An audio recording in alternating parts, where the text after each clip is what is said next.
Assalamualaikum warahmatullahi wabarakatuh. Salam sehat semuanya. Kali ini ketemu lagi bersama Pak Niko di materi kelas 8 tentang tekanan ya. Pada dasarnya di semester 2 kelas 8 itu akan membicarakan tentang tekanan, kemudian sistem transportasi tumbuhan, sistem peredaran darah, sistem pernafasan, dan sistem ekskresi.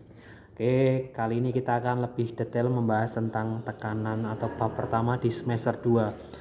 Tujuan pembelajaran ini sebenarnya ketika kalian mengetahui tentang tekanan, akhirnya tekanan itu ternyata bisa diaplikasikan di dalam kehidupan kita sehari-hari.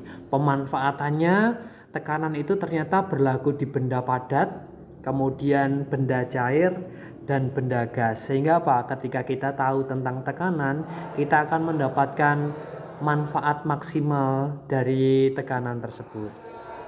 Oke, di sini ada yang perlu kita ketahui. Pertama, tentang gayanya, kemudian hukum tekanan, kemudian tentang beberapa yang harus kita ketahui tentang tekanan seperti istilahnya.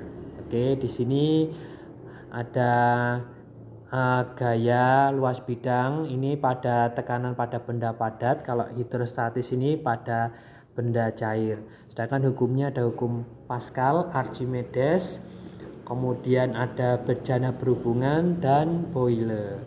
Oke, yuk kita pahami lebih mendalam ya. Oke, di sini tekanan hidrostatis. Nah, ini adalah tekanan dalam zat cair yang disebabkan oleh berat zat cair itu sendiri. Rumusnya ini adalah P, pressure, tekanan sama dengan rho GH. Rho bentuknya kayak P itu rho GH. Rho GH ini rho-nya itu adalah tekanan zat cairnya. Kemudian G itu gravitasi, itu 10 ya, pasti 10 ketetapan konstanta. H itu ketinggian. Jadi ketinggian benda cair tersebut. Seperti ini penampakannya. Kemudian di situ ada juga tentang bejana berhubungan. Pasti bejana berhubungan itu selalu datar ya, ingat bentuknya. Salah satu ciri-ciri atau karakteristik zat cair dia akan selalu datar ya.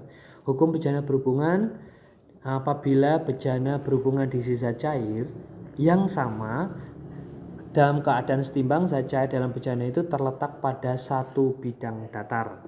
Nah, hukumnya tidak berlaku apabila tekanan di atas bejana tidak sama. Jadi ada tekanan dari atas atau dari luar. Kemudian diisi dua macam zat cair, air dengan minyak. Nah, jelas meskipun sama-sama cair dia akan berbeda. Kemudian di goyang-goyangan itu akan berbeda juga.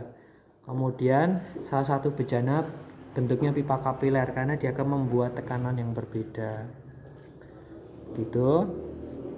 Kemudian hukum Pascal. Di hukum Pascal itu adalah ada gaya yang bekerja pada suatu zat cair dalam ruang tertutup, tekanannya diteruskan oleh zat cair itu ke segala arah sama besar. Nah, matematisnya seperti ini. F1 per A1 sama dengan F2 per A2. Ingat konsep dasar tekanan itu P sama dengan F per A ya. Jadi F per A, tapi karena di sini ada 2, jadi F1 per A1 sama dengan F2 per A2. F1 itu gaya penghisap 1, F2 penghisap 2. Gayanya A1 luas penampangnya pada penghisap 1 dan A2 luas penampang pada penghisap 2. Seperti itu. Terus penerapan hukum Pascal. Nah, ini yang sering kita lihat dongkrak hidrolik. Jadi itu hukum Pascal. Mengangkat mobil, mengangkat benda yang sangat berat itu menggunakan konsep hukum Pascal dengan dongkrak hidrolik, jembatan angkat, kempa hidrolik, seperti itu. Kemudian untuk hukum Archimedes, suatu benda yang dicelupkan ke dalam zat cair, baik sebagian atau seluruhnya akan mendapatkan gaya ke atas yang besarnya sama dengan berat zat cair yang dipindahkan atau didesak oleh benda tersebut. Jadi kalau kamu misalnya mau mandi, airnya sudah dituang di dalam ember, kamu nyemplung ke ember itu, nanti air yang keluar itu sama dengan berat yang ketika kamu masuk, seperti itu. Nah, sehingga akan terjadi benda tenggelam, terapung, dan melayang. Dikatakan tenggelam apabila massa jenis bendanya lebih besar dari massa jenis zat cair. Terapung itu di atas ya, di atas. Berarti bendanya lebih kecil massa jenisnya daripada zat cair. Sedangkan melayang itu di tengah. Berarti sama massa jenis antara benda dengan zat cair. Oke, penerapan Archimedes itu ban untuk biar kita bisa terapung. Kemudian kapal, balon gas di Turki ya. Kemudian ruang hampa yang ada di kapal pesiar, padahal besarnya ribuan ton, tapi bisa mengapung ya, karena dia memanfaatkan prinsip Archimedes ini. Jembatan pun sama, yang menggunakan drum di bawahnya itu karena memanfaatkan prinsip Archimedes. Kemudian di tekanan udara, permukaan air laut dijadikan titik acuan pengukuran, yaitu 76 cm Hg. Makin tinggi permukaan bumi dari permukaan laut, tekanan udaranya semakin berkurang. Jadi setiap kenaikan 100 meter dari permukaan, tekanan udara berkurang 1 cm Hg ya. Secara matematis, P sama dengan PO min H per 100 kali 1 cmHg. Seperti itu. Sedangkan pada tekanan udara menggunakan ini, contoh penerapannya ini ada magnet ya. Kemudian gas, barometer.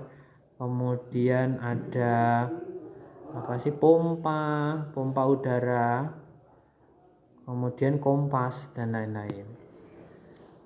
Nah, di udara itu ada hukum namanya hukum Boyle. Boyle itu hasil kali antara tekanan dan volume gas dalam ruang tertutup adalah tetap, asalkan suhunya tetap. Jadi P1 kali V1 sama dengan P2 kali V2, atau P kali V sama dengan C, di mana P itu P1 mula-mula, P2 tekanan setelah diubah, V1 itu volume mula-mula, V2 setelah berubah.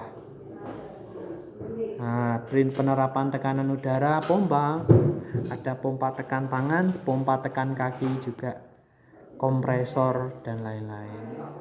Nah, sedangkan di dalam zat tubuh kita ternyata juga memanfaatkan tekanan zat cair, namanya osmosis, perpindahan molekul air melalui selaput semi permeable selektif dari bagian lebih encer ke bagian yang lebih pekat melalui membran semi permeable. Nah, ini di dalam tubuh kita. Contoh, air yang asin dengan air yang segar ketika disatukan itu ada seperti membran semi permeable, maka yang mengandung garam dia akan melebur ke yang air normal. Nah, ini disebut dengan osmosis. Sama halnya ini ya, kalau kita melihat di gambar sebelah kanan seperti itu. Oke, kemudian kalau osmosis dalam tubuh manusia itu bisa kita dengar dengan kata isotonik, hipotonik, dan hipertonik ya. Minuman isotonik, nah, hipotonik itu berarti rendah, hipertonik itu tinggi ya. Berarti konsentrasi normal NaCl atau garam dalam darah adalah 0,9%. Jadi osmosis ini di tubuh kita ya bisa dikatakan mineral-mineral atau garam yang ada di dalam darah dan cairan tubuh manusia. Kemudian penggunaan osmosis itu contohnya infus. Nah, infus itu